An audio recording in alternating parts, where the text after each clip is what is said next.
2020 Bengals training camp is officially here, and we've got you covered here on the Orange and Black Insider Bengals podcast. I'm Anthony Cosenza, joined by John Sheeran. Happy to be joined in the back of John Sheeran by Randall, making another appearance. John is in his new digs, joining us. John, how you doing, buddy? This season, even though it's been a winding road to get through everything this offseason, where it's been exciting for the Bengals, but it's also been a little bit frustrating because of the whole pandemic stuff. We're here. Training camp is upon us, and you are in a brand new quote unquote studio. Yeah, but Randall pays the rent, so it's technically his new digs. So I'm just here technically subletting for the time being. He's the landlord, right? Yeah, of course. Well, good to have you with us. Good to have everybody joining us live, whether it's through Cincy Jungle's Facebook page or our own YouTube channel. Thanks for joining us. If you're unable to join us live, you can always get the show on a number of different audio platforms. So get the show how you can. Get this show, get the other podcasts that are part of the Cincy Jungle podcast channel, and get all of your training camp coverage there. We've got you covered from start to finish. And speaking of that, we've got a lot of news to get to. I took the air Monday to talk about some all kinds of different news, but as things started to get started the past day or two, a lot of Bengals news has come across the wire. So we'll talk about some of that has come across the wire over the past day or so. We're going to do a little bit on John's 53-man final roster projection as we sit here today. We're going to talk a little bit about that and give some thoughts on some of his projections there. We're going to do a soundbite of the week, and we're going to do some possible breakout players again at the end of the episode. I want to remind everybody, too, in case you were unable to join us Monday and did not hear, we are set to interview Takeo Spikes tomorrow morning, John. So at 11 a.m. Eastern, again on all platforms. So that's pretty exciting. Haven't had him on the show before, and I don't think he's ever really interviewed on the Cincy Jungle Network. So kind of a fresh perspective there. We've got a lot of fun questions to ask him. So looking forward to that. I don't know about you, John. That should be an interesting one, I think, for both of us. I'm definitely gonna have a Brian Simmons question prep because we love Brian Simmons on the show. Yeah, I might have a perfect question for him. Yeah, so we'll maybe talk a little Marvin Lewis and then all kinds of different stuff with Takeo Spikes. So should be a fun one. And our thanks to him. He is joining us thanks to the Believe Network, podcast network. He's got his own show so that he's starting up, and he'll be joining us tomorrow at 11 a.m. Eastern. If you're unable to join us live on those platforms, get it on iTunes, Stitcher, Spotify, Google Play, Megaphone, iHeartRadio, really anywhere you get the audio versions of this show after the fact if you're unable to join the live recording. But we hope you can join us. So we are looking forward to that. Well, let's get started with some news and notes, John. And I guess on the unfortunate side let's start with the good news first. We don't want to. This is a good vibe type of day. So let's not start with the bad news first. All of the Bengals rookies, including Joe Burrow, they have all signed their contracts. I think that was to be expected. Maybe not in Mike Florio's eyes, but the Cincinnati Bengals rookie class has been signed, including Joe Burrow and T. Higgins, the last two guys to sign. No real surprises there, but I think relief can set in that all these guys are here and they are ready to play. As long as they pass, I think their physicals. Yeah, I think that's the thing. I think since we're recording on Wednesday, Jeff Hobson of Bengals.com said that Burrow's expected to be in the building to take his physical on Thursday, or maybe to take just his COVID test, and then he can take his physical. And then once that's done, he can officially put pen to paper. T. Higgins, yeah, he did actually sign his contract, so I guess fans can be relieved at that. But, it's typical drama that isn't really drama, and it's silly to see insiders say like, oh, a rookie has signed his contract, even though that was always supposed to happen. And there are no holdouts anymore, not with this new CBA, and especially not with rookies anymore. So I guess the one thing that was holding it back was intricacies with the signing bonus and the offsets and all that stuff. So he gets, I think, $23 million within the first 2 weeks, right before a season that is very much potentially in jeopardy. So good for him. Good, he doesn't necessarily have to worry about anything financially in terms of security with that. So, it's good that the deal did get done in time and they worked out everything. But this was an inevitability. It's not like he was negotiating with Miami at the same time. Right, but we should be seeing all of these guys, with the exception maybe of Marcus Bailey. I believe he was on an injury list, John. So he may be uh, looking at putting off some on-field time for the time being. Khalid Kareem is also on that list. Rodney Anderson is on that list. I'm sorry. Rodney Anderson, Damian Willis, and Alex Redmond are Rodney Anderson and Damian Willis are on the PUP list. Alex Redmond's on the non-football injury list. And then the other two, Khalid Kareem and Marcus Bailey, are on the non-football injury list as well. So, unfortunately, a couple of rookies are landing on there. But, I think the Bengals were – I know it's a little different this year because of the pandemic, and they couldn't get a good grasp on the health of some of these guys. But I think they're pretty confident that these guys at some point in the very near future will be coming back and practicing playing. At least most of them, I would think. I always like seeing the confusion when a rookie gets placed on the NFI, the non-football injury list, because most of the time it is a football injury, but they designate it as a non-football injury because it didn't happen in the NFL. But it's pretty standard procedure for a college player to enter the NFL after being injured in his last season to be placed on the NFI just as a precautionary reason, so he doesn't get thrusted into a regular camp under regular circumstances without certain rehab. But it's not even been a full year since Rodney Anderson tore his ACL in last year's preseason, so that was to be expected. He can be taken off the PUP at any time, and I believe Khalid Kareem also was dealing with some type of a minor ailment, and he obviously we haven't had the chance to see him work out in mini camps or anything, so we wouldn't have been able to see an update about that. So Everything's pretty standard procedure. There's no reason to overthink or overlook any of these things. Though I think for the most part, all of them are relatively healthy compared to what they were dealing with. So nothing that should plague them going into the regular season. Yeah, a lot of technicalities that go into these lists and where guys are placed, what they've been dealing with, that sort of thing. So you can understand a little bit of confusion as I laid that stuff out. But the names, again, Alex Redmond, Khalid Kareem, and Marcus Bailey are on the NFI list, and Rodney Anderson and Damian Willis are on the PUP list as of now. As you know, if a player is on PUP, they can stay on there but can't practice. But once they practice, they come off that and they're not eligible to go back on that list. So just a little reminder for everybody out there. The other thing I want to talk about, and we can spend a little more time on this one, on the unfortunate injury news. Poor Ryan Glasgow, man. This guy, when he's out there, he seems to make plays. He seems to energize the defense. The problem is he can't stay out there for a long time. And unfortunately, he failed his physical upon returning to training camp this year after an injury he sustained last year. So he was let go by the Bengals because of it. And this is one of those moves that they have had to make, as we talked about last week, to get down. They were at 84 players, and they're inching closer to 80 to enter training camp.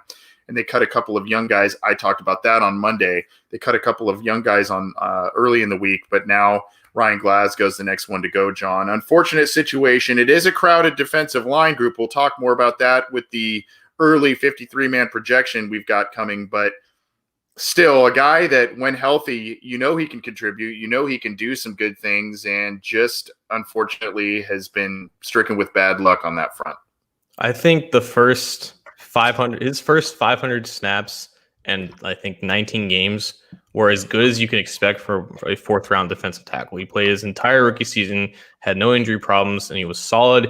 He played the 3 technique spot, but he always, to me, it's frustrating for his career at this point because he has the body of a 3 technique, but he plays like a nose. He doesn't have the penetrating explosion that you would like in an under tackle that you see in Geno Atkins. He just holds his ground, and he can hold on to double teams and just maintain strength at the point of attack. And that's what made him a solid run stopper at that position.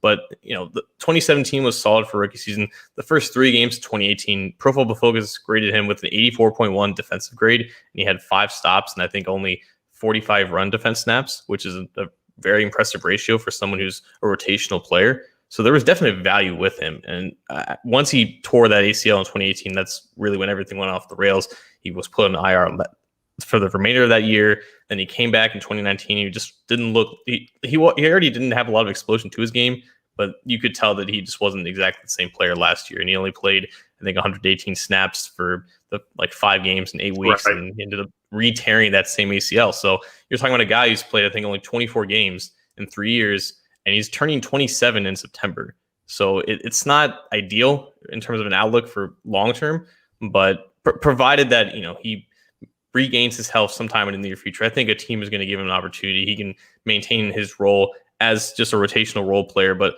unfortunately, he always just seemed to be that tweener that was effective in some areas, but he just left you wanting more in others. But unfortunately, we're never going to see, at least from the Bengals' perspective, what he could have been, because tearing 2 ACLs in 2 years, being 300 pounds is a rough deal. Yeah, that's not a good thing. And when I said, good things happen when he's in the lineup, I was mostly referring to 2018. 2018, the defense saw a noticeable dip once he was out of the lineup. Really, he was active and he was doing some good things, but part of it was the fact that there was the fresh rotation. They were able to keep guys a little more fresh. And then when you get a guy that's a decent contributor and he gets hurt, he gets out of that lineup and they can't, keep guys a little more fresh, obviously the effectiveness goes down. And that 2018 defense, especially under Terrell Austin, as you remember, was just awful and wasn't much better last year, unfortunately. But, that's the Glasgow injury was the beginning of that torpedo really to that season. So sad to see Glasgow see the door, but also, John, he was a Marvin Lewis guy. The team last year drafted Renell Wren, and they've got high hopes for him. So,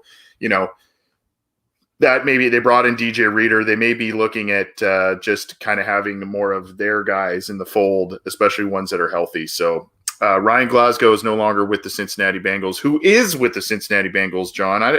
This in a way was a little bit surprising to me, but maybe not to others, given the fact that there is so much inexperience in the quarterback room and that the inexperience is, largely really, I guess that just goes with inexperience, is a lot of youth. And so the Bengals sign quarterback Brandon Allen, who had a few starts with Denver last year, I think in between kind of the Flacco, Drew Lock era. Mm-hmm. He's bounced around a little bit, but interesting guy. He's got some familiarity with Zach Taylor and the offense.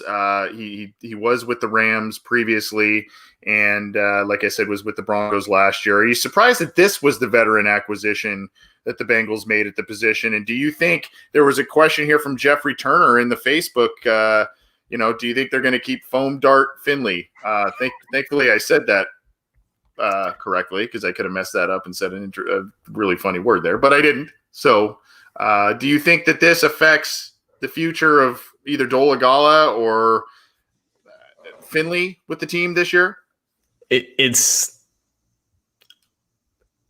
what's the word I'm looking for? It says more about how bad Finley was than the level of talent that Brandon Allen is, that I agree that Finley's job is in danger. Because if Finley is described as foam dart Finley, which he is, he just got the weakest arm in the universe. Brandon Allen's not that far behind him. Last year when he was with the Broncos, I think he came off the bench against the Browns, and he played decent. I think he threw for 2 touchdowns, a little under 200 yards. It looked okay. And then the next 2 starts, it all just went downhill. Like, he completed less than 50% of his passes against the Vikings and the Bills. He just obviously didn't look like an NFL starter, because he's not. And usually guys who are destined to be backups, they just don't exhibit enough talent to compete as a starter in the NFL. So this guy's not good. Like, he came into the league as a 6th-round pick with the Jags. He lasted 2 years there. The only reason why he's here is because he came to the Rams right as their offense blew up in 2018 and was, one of Jared Goff's backups. Then he stayed with them with the preseason in 2019. Was terrible last year with the preseason. That's why the Rams eventually cut him and waived him, got him out of there. The Broncos picked him up, had him as an emergency backup. Obviously, he didn't work out, and that's how they ended up seeing what Drew Lock was towards the end of the year. So he's here because of his familiarity with Zach Taylor in the 1 year that they worked together in 2018, when Taylor was the assistant head quarterbacks coach and Allen was a backup there. So there's familiarity with the nomenclature and the scheme that Taylor's trying to implement. I don't know how much he can push Finley, because unfortunately he's just not that much better than Finley, if not better at all. So Finley's job security, I guess, is a little bit questionable, but it might say more about their overall plan going into the season. If they do keep 3, I would expect them to keep Allen and probably Finley because they still traded up for him. I just think they still want to see what that investment will look like in the future. But now with an extended practice squad, you can go up to 16 players, and there's no preseason to see what Jake Dolegala can do. I think they may feel more comfortable that they can stash him on the practice squad, keep that arm talent, keep 4 quarterbacks in case they end up needing one as a backup because of the ongoing pandemic. I'm tending to agree with you in terms of the Bengals want to see the Finley experiment through. Zach Taylor gushed about him as after they drafted him last year. We saw the on-field result, not so great. So the Allen, again, this is a league of who you know, right? And Allen has familiarity with Zach Taylor in his system, and that's where the match lies. So he will be in camp with Dolegala and Finley, as well as Joe Burrow, who we just mentioned is finalizing his deal as training camp is set to open. The other thing before we just move on to the early roster predictions, one other little thing. We've had some questions in the past about competition for Randy Bullock at kicker. Well, the Bengals are expected to sign Tristan Vizcaino again, as a report from Tom Pelissero of the NFL Network. Guy was in camp last year, made a couple of nice kicks, nothing really to write home about, but at least he is depth and or competition. How much of a competition he is for Randy Bullock, I don't really see it, but the Bengals are said to be bringing in another kicker as well. Yeah, and I knew he was. I forgot which preseason it was. It says how long this year's been, but I don't remember him last year in preseason. But I guess he missed 2 field goals in that last preseason game against the Colts, and he wasn't going to beat Bullock out anyways. I think it was just an extra body to keep him fresh or whatnot. But missing one from beyond 50 yards, missing one from in the 30-yard range, like he didn't really give himself that much of a chance to even beat out Bullock last year. But it's a new year, and it's interesting the fact that they have to get down below 80 by I think mid-August, I think is like the official deadline. And with bringing in Vizcaino along with Allen, they got themselves back up to I think 84 players. I don't know if that's for sure; it's an unconfirmed number, but they still have to get down to 80 eventually. And I wonder if they have an inkling about guys who are going to fail their physicals or guys they're going to waive because of other things. So maybe Vizcaino is here for the same reason that he was last year, just to keep Bullock fresh, just to keep an extra kicker, just for the sake of the overall depth on the entire roster with what's going on. But yeah, I think that's more than likely what's going to be than anything, rather than him being actual competition. Those are the news and notes as of now, as all players are reporting to training camp, getting their physicals and their COVID-19 testing done, as the Bengals are also looking to kind of tweak some final areas of their roster. We mentioned the Vizcaino signing, the Brandon Allen signing, and some other guys being placed on different lists. So that's kind of the news and notes as we get started with training camp here, and we'll obviously be hearing more and more there. You mentioned, by the way, the 80 player cutdown date being in mid-August. We did receive a question. I can't remember who said it in the live chat, but basically, when are actual practices, full practices starting, that sort of thing. I think those two, that number and the practice schedule is coincide there. So that's kind of where we're at with that. So let's talk a little bit before we get to our soundbite of the week and the potential breakout players list, John. Let's talk a little bit about an article you put out on Cincy Jungle on the Bengals 53-man roster. Now, this you gotta give a little bit of a disclaimer because this was posted before the Ryan Glasgow news hit. So right. we're sharing this here. So there's a little bit here. Quickly, if you could, and then maybe we could talk what I kind of envisioned here, John. You can run down how you came to these decisions. You obviously have the summaries there for those who have not read it. And then we can kind of talk a little bit back and forth about each position group and quickly go through this. But I thought it was really well done and obviously an interesting piece of information and debate as we get started with training camp. So quarterback should 3, Finley, Dolegala, and Burrow. This also, as we just talked about with Brandon Allen, I guess where I would say is, does this change any of that for you with the Brandon Allen signing and these 3 quarterbacks that you keep?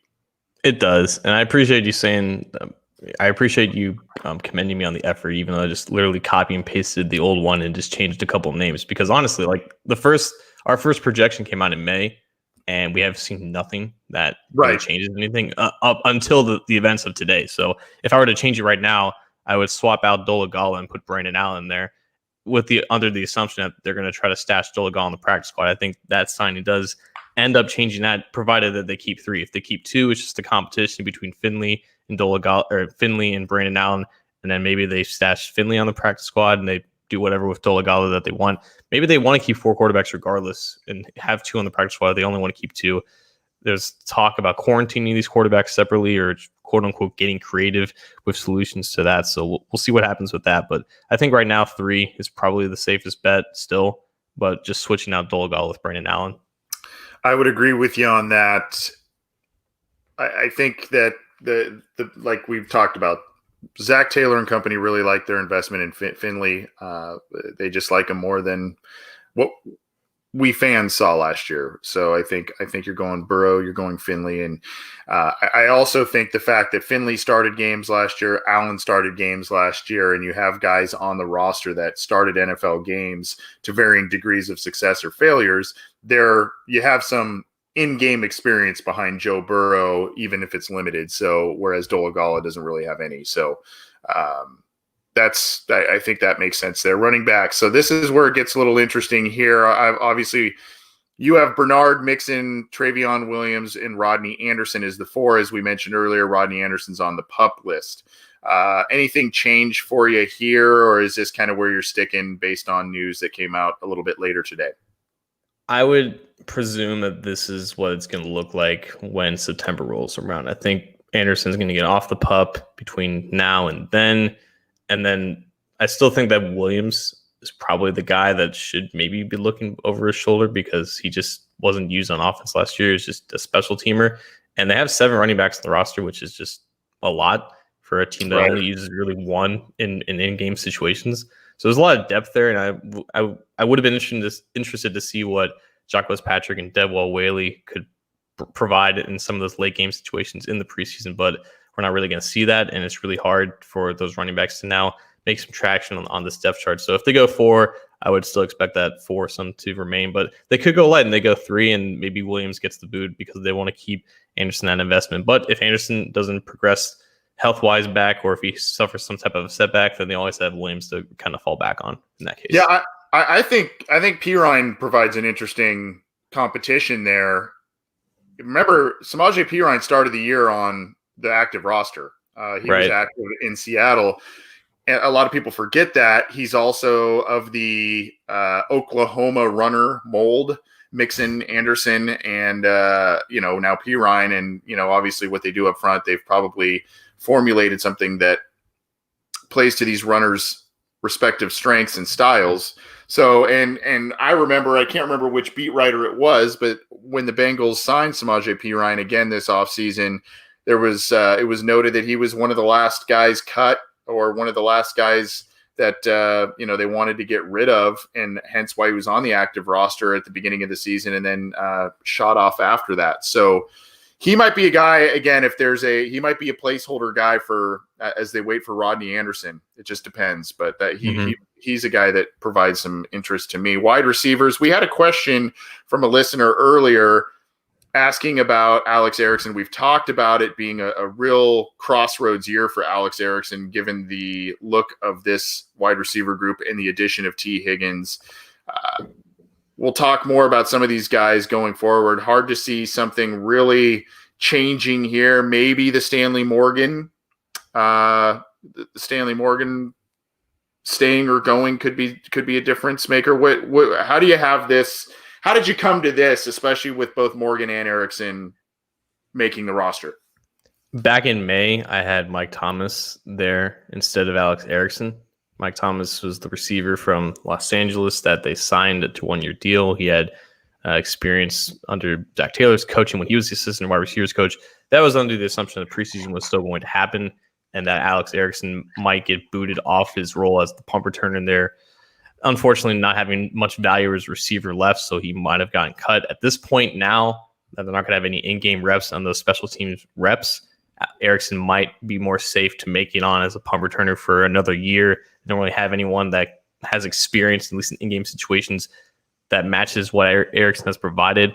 But I think they still go 7 because you're still really deep in that at that position group. You're going to go at least 3 receivers for 80, 90% of your snaps. You need as much depth there as possible. Again, expanded practice squads can make or break some of these decisions. You can keep Damian Willis or Scotty Washington on the practice squad to add more depth to that group. But if they go 7, I think this is the 7 that you probably keep, because with Morgan, I think there's value in his special teams contributions. I think with Darren Simmons still here, he wants to keep as many of his guys as possible. And Morgan was one of their best special teamers last year, and I think a lot of people still kind of forget about that. So he might not make that much of an impact on offense, but I think as a gunner and on special teams in general, he still makes the impact that they want to see. Scotty Washington's the guy from, I believe it's Wake Forest, who's just a giant. So he's kind of in a Auden Tate light a little bit there. So that is a guy that will probably intrigue them throughout training camp. Ironically, Erickson's status on making the team as a wide receiver isn't really as highly impacted by the wide receiver group as a whole. I mean, it's impacted by T. Higgins coming in and them using a second-round pick on him. But it's really we've talked about this before, John, Erickson's path is more impacted by Darius Phillips and Brandon Wilson and their rise to being very good return men. So that's more where the jeopardy lies in terms of his roster spot is the 2 defensive backs. Right. And unfortunately, I think they tried to give Darius Phillips exposure as a punt returner. He just didn't do that much with it. And that's why they went back to Erickson. That's why he continued to do so. So I think they still have some semblance of trust there. And because they're not going to be able to see other guys in those situations other than just training camp and practice, I think they just go with a comfortable decision in Erickson. Yeah, moving on to tight ends, pretty, I guess, cut and dry here. The Seath and Carter Mason Shrek thing, I would assume you put Carter in there because of special teams value over Shrek. Right. And I know that breaks your heart because it's not Mitchell Wilcox, but it's just the safer bet right now. I gotcha. So, again, a group that is got a lot to prove. There's some talent there. Uzama's flashed, and Sample was a high draft pick, but they've got a lot to prove. We've talked about that. Offensive lineman, you kept a 9. You know, Redmond is you have him on the list right now. He was placed on that NFI list there. So maybe some explanation is you have Xavier Suafilo, Bobby Hart, Trey Hopkins, Alex Redmond, Billy Price, Michael Jordan, Fred Johnson, Jonah Williams, and Hakeem Adeniji. So you do have Adeniji making it. Yeah, and Redmond, in the nicest way possible, is a virus in his own. He's just hard to get rid of. You know, you can predict him off the roster all you want for the past 3 or so years, but until I actually see it, yeah, he's sticking around. You know, he's the Hardy Nickerson Jr., the Chris Crocker of our time on offense. So yeah, like a Cordasco or a Clay Cordasco or a Josh Nipfield, both guys who were undrafted from Oregon State and Iowa State respectively, they have potential to beat him out. But I think if they go 9, Redmond's probably the 9th guy to make it. I think the 8 others are pretty much locks because of their starting or just draft position in general. But I think the 9 is important here because under the new CBA, teams are allowed to activate 1 extra player provided that they have 8 offensive linemen activated in the game. And I think teams would be more comfortable with that if they had 9 total offensive linemen. I don't think they would want to activate all 8 of the offensive linemen that they have active. So I think we're going to see more teams keep 9 on their active roster. And I think for the Bengals case, it's going to be the same. Defensive lineman, you went with 9 there as well. So where do you see this shaping up now that Glasgow's gone? I think most of the people here, maybe Tupou's a little bit of a surprise to some people, but with the fact that, Andrew Billings is gone, that may pave a more solid route for him to stay with the team. Khalid Kareem was on that list earlier. We expect him, we think, to come back pretty quickly. But where do you see this shaping up now that do you just think they'll keep 8? Do you think one of these other guys, maybe an Andrew Brown, comes in there and steps in there for Glasgow? What do you think? Someone in the comments section on the article questioned why I had like 9 defense linemen and 5 linebackers in there if they run a 3-4. they don't technically run a 3-4. They don't have four, like the four linebackers aren't all like actual stand-up linebackers. So I think they're gonna go at least 9 defensive line because they have at least 4 or 5 defensive linemen on the field at all times, regardless of what package that they're in. So with Glasgow now off, I think right now you pencil in Andrew Brown as your half defense, half edge rusher, half interior rusher as well. And you have 4 true guys in Gino, DJ Reader, Tupou, and Rennell Wren as your interiors, Dunlap, Lawson, Hubbard, Khalid Kareem as your true edges. And then you have Brown as like a chess piece that you can move around. And if Brown doesn't make it and they keep 9, there's undrafted guys like Tyler Clark, who was given the highest signing bonus of all undrafted free agents in this Bengals class, and then Trey Deshawn, the guy from Kansas State, who also had a chance to be drafted as well. So right now, I think I would pencil in Brown instead of Glasgow because Glasgow is no longer with us, and I think they're going to go at least 9 again because they need as much depth at that position as possible for the scheme that they're trying to run. I agree. I keep waiting for Father Time to hit old Geno Atkins and Carlos Dunlap, and it doesn't seem to. We'll see if that ever happens. When that happens, hopefully it's not this year though. Linebackers, you teased it. You kept 5, and it's basically all new guys except for one, and he's still relatively new, Jermaine Pratt, because he was a rookie last year. But you've got the 3 rookies they drafted, including Bailey, who was placed on that list earlier today, and then of course the veteran Josh Bynes, who came over from Baltimore after a pretty solid season with them. So I'm not surprised by any of this, really.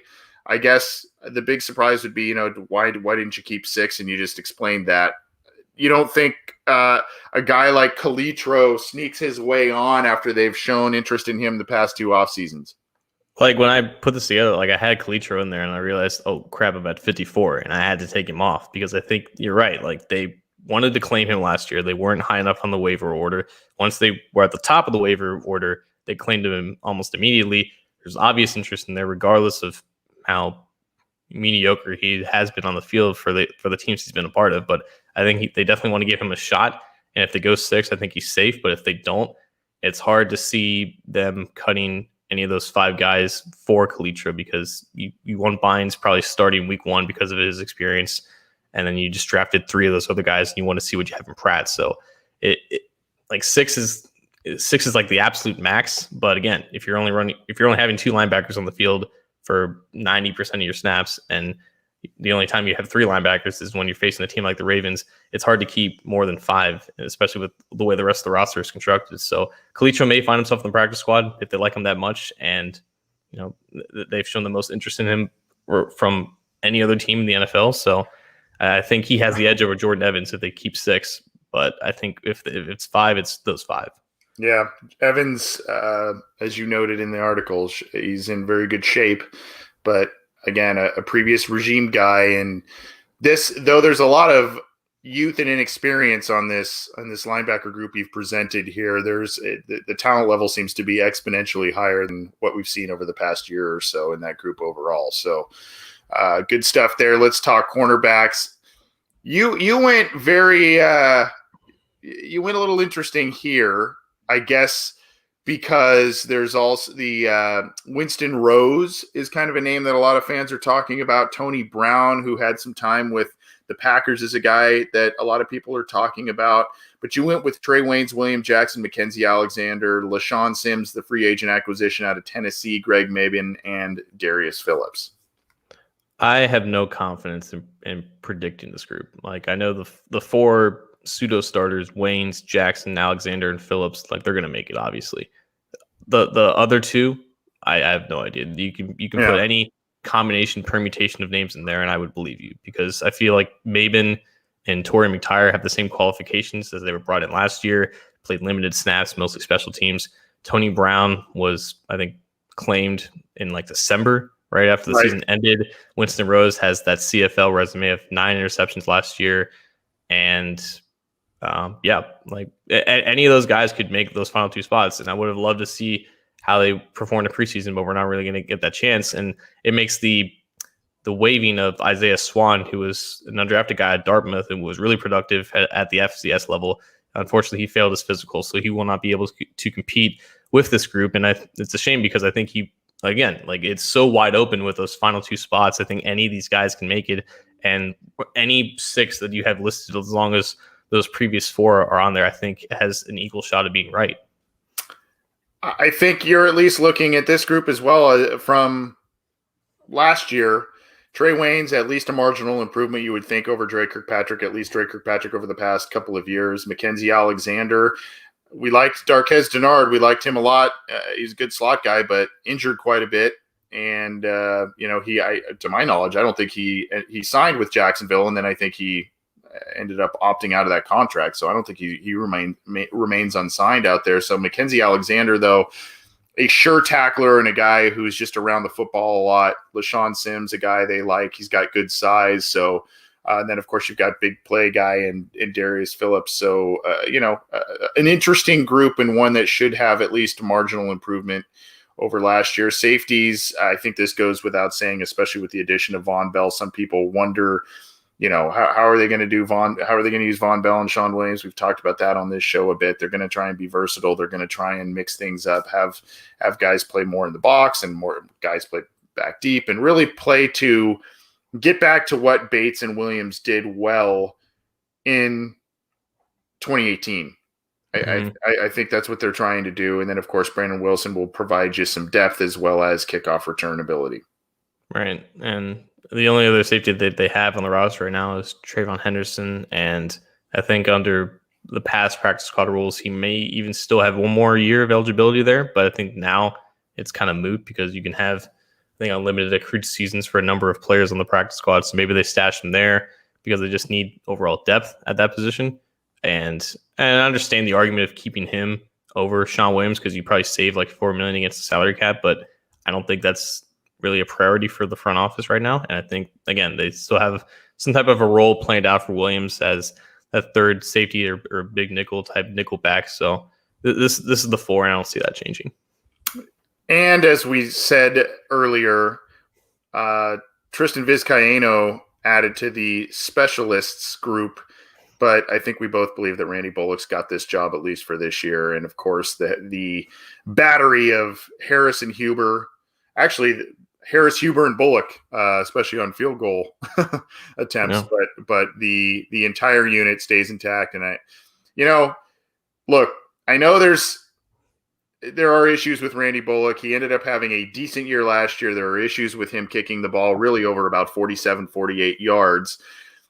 But I trust Darren Simmons. He was the best coach on the Bengals staff last year. He really had his special teams unit playing pretty well overall. And if he is the one pounding the table for Randy Bullock, which I assume he has to be because Randy Bullock has now lasted into this regime from Marvin Lewis. I guess you got to just trust Darren Simmons. He's got a pretty good track record as a special teams coach.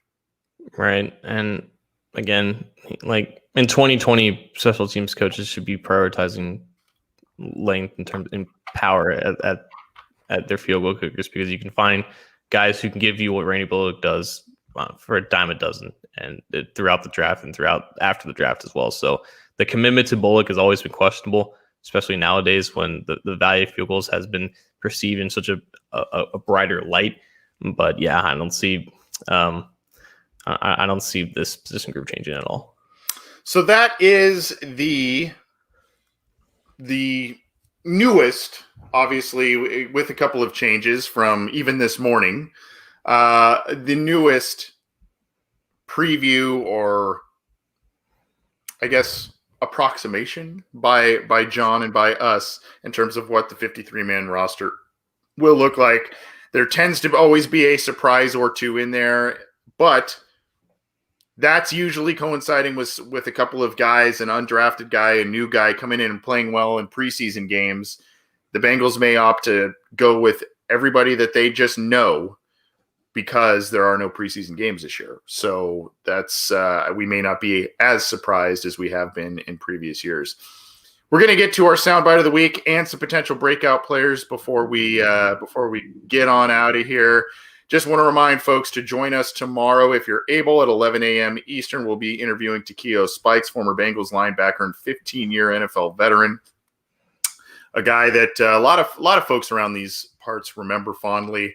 A really good player, and we're excited to speak to him. He's joining us from the Believe Podcast Network, so we're excited to be chatting with him. Join us live or catch this episode as well as that interview on any of your favorite audio platforms: iTunes, Stitcher, Spotify, Google Play, Megaphone, iHeartRadio. You can get all of our stuff on cincyjungle.com, and you can get stuff on our YouTube channel. There's a subscribe button on this video here if you want to subscribe to our YouTube channel. Matt Minnick's been putting out a lot of cool stuff as well. So not only will you'll be getting our stuff on the YouTube channel, you'll be getting stuff from Matt Minnick, very instructional and educational, good stuff from Matt, always doing some film review and whatnot. So let's get to, John, the soundbite of the week, if you will. This one is a little interesting to me. Usually we've been playing a bit more of the positive based sound bites, be excited. We're going to be, I think ours last week was Adam Shine talking about AJ Green signing and how he thinks the Bengals offense is going to be, the next big thing this year. But unfortunately, a well-respected voice in the league, a Hall of Fame voice in the league, recently joined Adam Schefter on his podcast to talk a little bit about Joe Burrow and his potential struggles early in this season. And so this is Bill Polian. We're going to pull this up in just a second here. This is Bill Polian talking about Joe Burrow potentially struggling in 2020. And then we will chat about that in just a second. So let me pull this up for everybody, and we'll chat about it. Bill Polian, if you remember, was a guy who knows quarterbacks pretty well. He was a guy who drafted and groomed. He was part of the Bills' big run in the early 90s with Jim Kelly at the helm, and then, of course, he was a guy who brought in Peyton Manning in Indianapolis. So here's Bill Polian on the Adam Schefter podcast talking about Joe Burrow potentially struggling early in 2020. Oh, Joe Burrow's going to struggle. He's going to struggle. He's so far behind now, Lord. This is Bill Parcells. The best way to learn how to play football is to play football. And we play football in training camp and in OTAs to a certain extent, and we're not doing that this year. So there will be, those guys will have a hard time. By the way, this is a statistic that I verified the other day. It's through 2013, I believe, from 1996 to 2013. So it's a big enough sample size to be accurate. First-round quarterbacks exceed at a winning level in their first 2 years at 34% of the time. Try that one on for size. Yeah. Think about it. Peyton Manning had 23 or 28 interceptions his rookie year. So, of course, as I mentioned, he's going to reference Peyton Manning because he's intimately familiar with him. Look, I think we can all agree the unprecedented year brings a lot of challenges, particularly for a guy like Burrow, even with his high football IQ, his wildly successful 2019 college season. You're not working out as often with guys as normal. You're not getting game repetitions, even if they are few and far between. Being a starting quarterback and your prized franchise quarterback being out there, you still want game reps before you start in week one. Some people may hear this, John, and say, no, duh.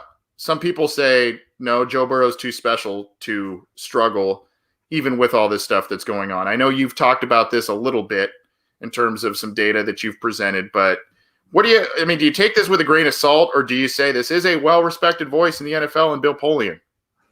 He said it with such conviction, which is interesting to me. Like, he just blatantly said it right, and he's going to struggle.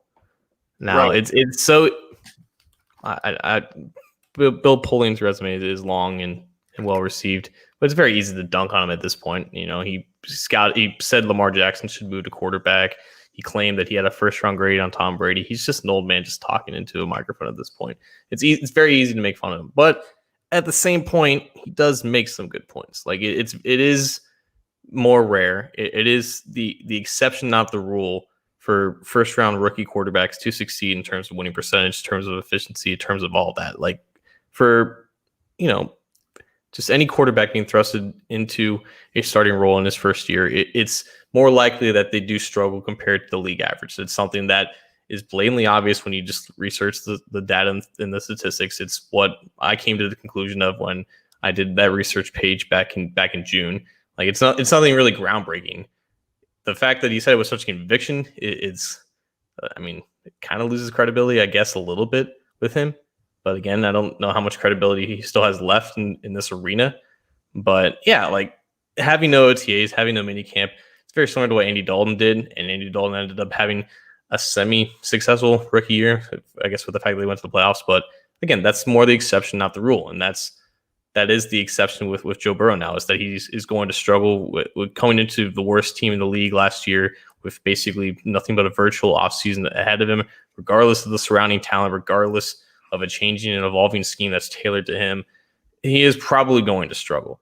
But at the same time, like from an isolated standpoint, just looking at what Burrow is and what he does well compared to the quarterbacks of the past in Cincinnati, especially just with last year, there are some things that can help him out in this situation that with other quarterbacks, even with guys with more experience, that they wouldn't be able to succeed at a similar level. So again, it's Bill Polian.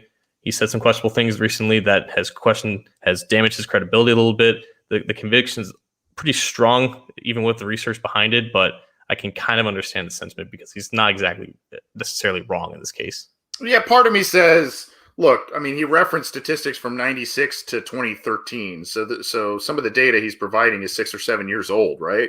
If not older. So, I mean, I understand, but there's the reference point is a little bit back in time. Now, nobody knows. I mean, you can make the argument the defenses are going to be behind because they haven't really been practicing doing reps, and these star defensive players that are coming into new teams, potentially new systems, they're going to be behind, and there maybe won't be as many turnovers forced, that sort of thing. So you could really say that about any position. There was an interesting comment. Frank Randolph in the live Facebook chat says rookie quarterbacks are usually playing on a weak team. Yeah, I mean, that's part of it. The Bengals are in a rebuild mode, but I think they're trying to rebuild pretty quickly, and they've shown that in free agency. So I don't think it's going to be to, like you said, to the point of where Polian says it with such conviction. I think it's going to be more, kind of standard stuff. It's not going to – I don't see a Peyton Manning setting the rookie interception record, which he was always his little jokey talking point throughout his entire career. I don't see that being a thing that Burrow experiences.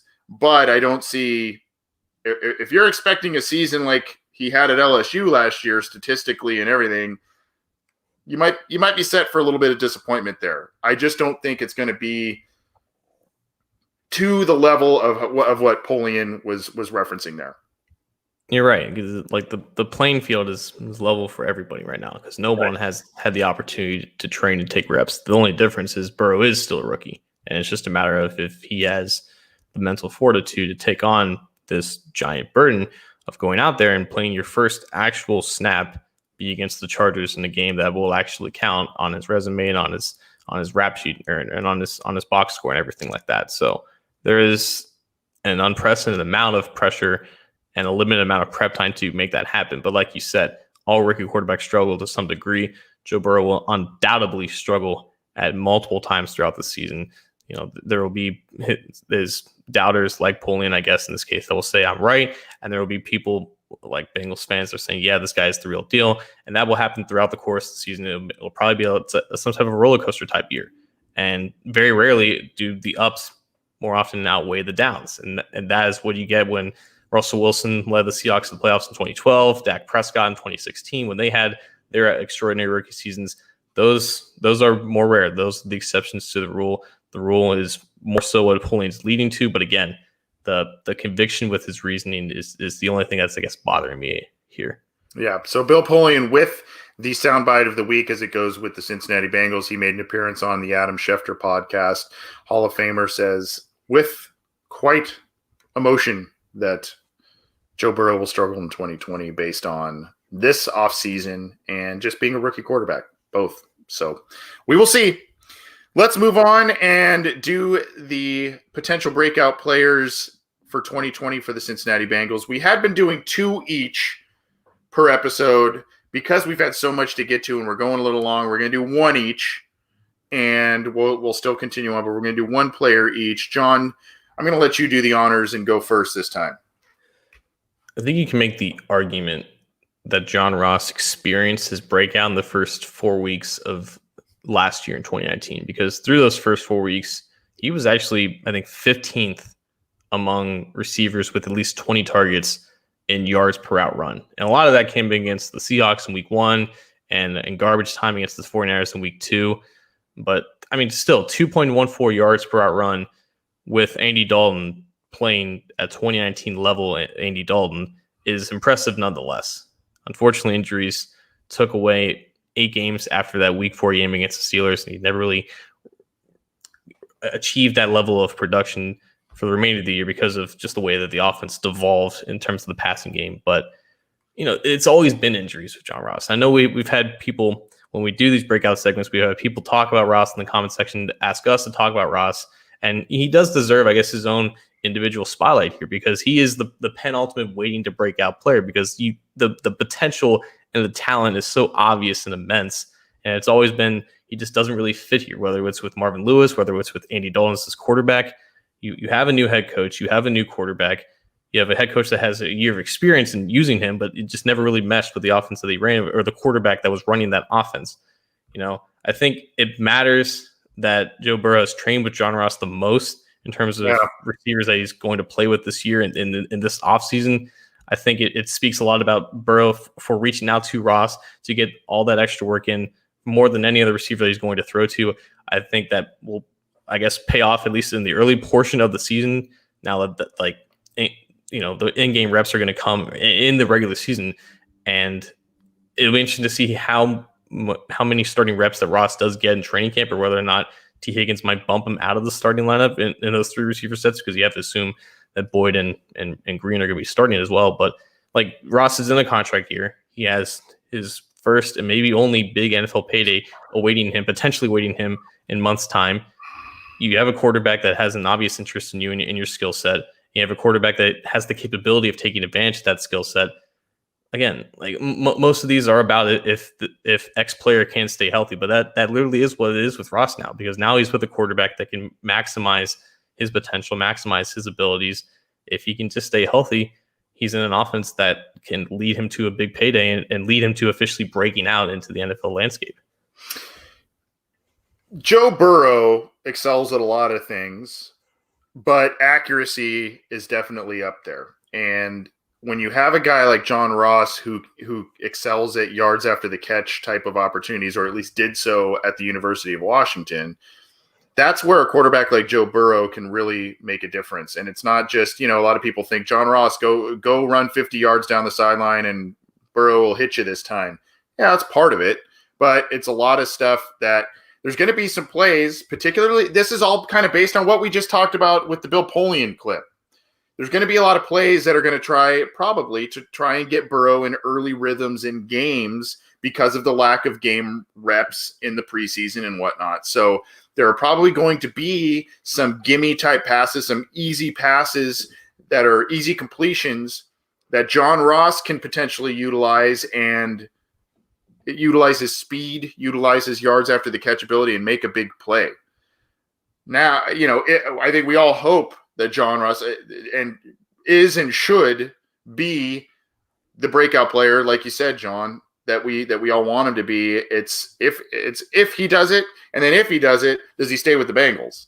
That's kind of beyond this year. That's kind of the argument here, because the Bengals declined the 5th-year option there on his rookie deal. So big year for Ross. I do think he has the potential to break out greatly, particularly based on who his quarterback is. But I would think, what do you think? It's more the deep ball or the yards after the catch stuff, like short yards after the catch stuff? Do you think we're going to see more, or just a mixed bag? Burrow threw a crap ton of slants in LSU last year. Like, that was like the base of, spread your 11 personnel out wide and attack the short side of the field with slants. That's something that Ross has the capability of doing it. It's always been a matter of just dropping the ball. It's just the lack of focus and not catching with your hands. It led to a whole other bunch of mental issues. That those plays just weren't packaged for Ross because he just proved that he couldn't reliably do it with the connection and the chemistry with his previous quarterback. But if the drops were a thing of the past and if he's moved past it, that's an instant chain mover and that's an instant yards after catchability. And then it sets up deep plays with his speed because obviously Burrow is one of the best deep ball passers that came out of the college ranks, and that's an obvious asset with Ross because there's no cornerback that he can't stack over the top on a 9 route. Right.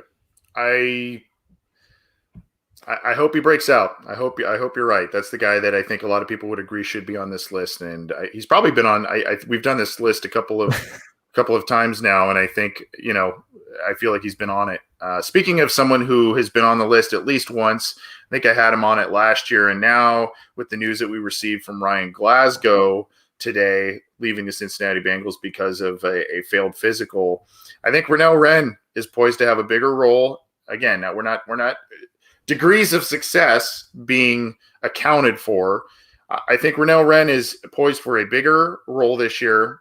I think that he is adding. He had an interview with D&H Sports, and he talked about adding some different moves to his repertoire and doing different things to stay in shape. And hopefully it pays off for him. We all know he's an athletic freak. We all know what he hit. The potential is sky high. It's a matter of putting the actual football mechanics to work, doing things the right way, and translating the potential to productivity.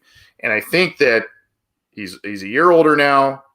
Hopefully he's been working on some different things, and now he's got probably a bit more of an opportunity. Yes, the Bengals added DJ Reader on the defensive line, but they're going to mix a lot of things up front. They're going to move guys around all over the place, and I think this could be a solid year for Renell Wren. I don't think, I'm not saying double-digit sacks or anything crazy like that. I just think he's going to be a very solid contributor up front should he stay healthy and show that he's made a big leap in year 2.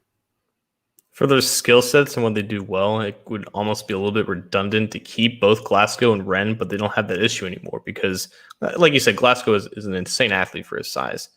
Wren is an insane athlete for his size. He just has to really put it all together and get the nuances of his steps and his timing right. I think that's been a main proponent with his training. And in that interview with Daddio and Hoji and myself, he talked about stringing together some new moves and getting more than just that bull rush that he has in his pocket, because obviously the bull rush is effective when you're 6'5", 315 and carry enough force of like an F-150. So, but it's good that you have 3 defensive tackles along with Geno Atkins. You have DJ Reader, Josh Tupou, and Renell Wren who can play the 1 tech, the 3 tech, and the 5 tech. And you have a bunch of versatility along your interior defenders. You didn't really have that with Glasgow, but with Wren, you can play him all over the line. All over in between the tackles. You can have him at any technique spot. He played mainly, I think, like straight on nose at Arizona State because that's just where they needed him. And he has the ability to be a run stopper there, but he has the length to handle those tackles on the outside shoulder, and he has the quickness to be a penetrator at 3 techniques. So now with Glasgow out of the picture, you're right. He has an opportunity to break out into a role that can fit him best, and he's with a bunch of other guys that can be rotated and play different positions alongside him. Yeah, and hopefully what Glasgow was able to do for a bit in 2018, as I mentioned earlier, keeping that defensive line fresh up front by rotating guys in and out, that's what makes everybody effective, not just the rotational guys that sub in, but also the starters that you rely on, Geno Atkins, Carlos Dunlap, etc. These are when you're able to sub in guys effectively, that's what's going to make things work at a much more improved level on defense, and you're not going to see the big gash plays, hopefully, that you saw last year, particularly against division rivals, because those are the teams that really gashed them. So those are our 2 guys this week. Again, we normally do 2 each. Because of time, we're doing 1 each. I had Renell Wren, and John had his first namesake, John Ross, as his potential breakout players. You can go back to our other episodes to catch all of the others that we've done so far. This is about, I think, the 3rd or 4th week we've done that. So we've got a number of different players to watch out for, and we'll continue this through the summer going forward here. John, let's drop the mic and get out of here, buddy. What do you got? I think we had somebody ask us about our thoughts about players opting out of this season. And I think Zach Taylor announced in his press conference today that he would not be releasing that information because he just wants to respect the privacy of his players and let them announce it for themselves. So I don't know if that is alluding to Bengals potentially opting out, having already decided, but just going to announce it on their own terms. Regardless if they do or not, I hope that this fan base treats it with dignity and respect, because it is a groundbreaking decision for that player. They are fortunate enough to receive some type of compensation for opting out. I believe for a player who's deemed non-risk of contracting COVID, you get $150,000, but you're still giving up for some prominent players who have opted out. They're giving up multi-million-dollar salaries this year for the sake of making sure that their families, specifically ones with newborn children and other at-risk family members, that sacrifice to give up all that salary just for the sake of keeping them safe, they deserve all the respect in the world. And if that does happen with Bengals players, I would hope that this fan base and this community treats them with the respect that they deserve. I'm kind of planning on at least one Bengals player, prominent or maybe not so prominent, probably going down that route. I'm preparing for it personally. So I don't know if you want to call me negative or whatever you want to call it, but I think it's on a lot of players' minds right now. And I think to be expected based on what's going on. So I don't have too much to follow up with that. That was a very good point, and I'm glad you brought that up because I did see that in the live chat. I just want to remind folks, again, another shameless plug, try and join us tomorrow for the Takeo Spikes interview. We're pretty excited to have him. We tried to get him on tonight, just didn't have the availability, so we're bringing you another little mini episode tomorrow at 11 a.m. Eastern. Going to talk with Takeo Spikes, and he is joining us as part of the Believe Podcast Network. So excited to have him and excited to bring that to you guys. Thanks, everyone, for tuning in live. Again, get this show how you can on your favorite audio platform, and we'll see you Thursday for the Takeo Spikes interview. If not, then we'll see you next week. Have a good night.